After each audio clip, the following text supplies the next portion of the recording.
नमस्कार महाराष्ट्रातील माझ्या सर्व शिक्षण सेवक बंधू आणि भगिनींनो, आज 10 जुलै 2026 रोजी नक्की कोल्हापूर खंडपीठात जी याचिका सुरू आहे त्या संदर्भात नक्की काय अपडेट आहे अशी विचारणा केली जात आहे। त्या संदर्भात अपडेट असा आहे की कोल्हापूर सर्किट बेंच येथे माननीय मुख्य न्यायाधीश रवींद्र गुघे साहेब यांचे बेंच बसणार असल्यामुळे आज दिनांक 10 जुलै रोजीच्या सर्व सुनावण्या पुढे ढकलण्यात आलेल्या आहेत। त्यामुळे आज आपल्या शिक्षण सेवक याचिकेची सुनावणी होऊ शकली नाही। याचिकेची पुढील सुनावणीची तारीख लवकरच आपल्याला कळवण्यात येणार आहे। आपण जर पाहिले तर लवकरच तारीख मिळवण्याच्या दृष्टीने आपण न्यायालयासमोर ही याचिका मेन्शन करणार आहोत।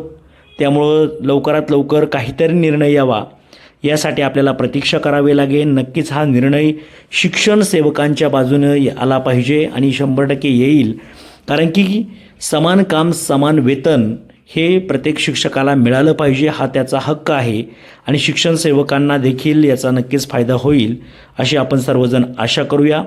पुढील तारीख मिळताच तुमच्यासोबत ती तारीख मी नक्की शेअर करेल, जेणेकरून त्या तारखेला आपल्याला चांगला अपडेट ऐकायला मिळेल। Thank you so much, all the best.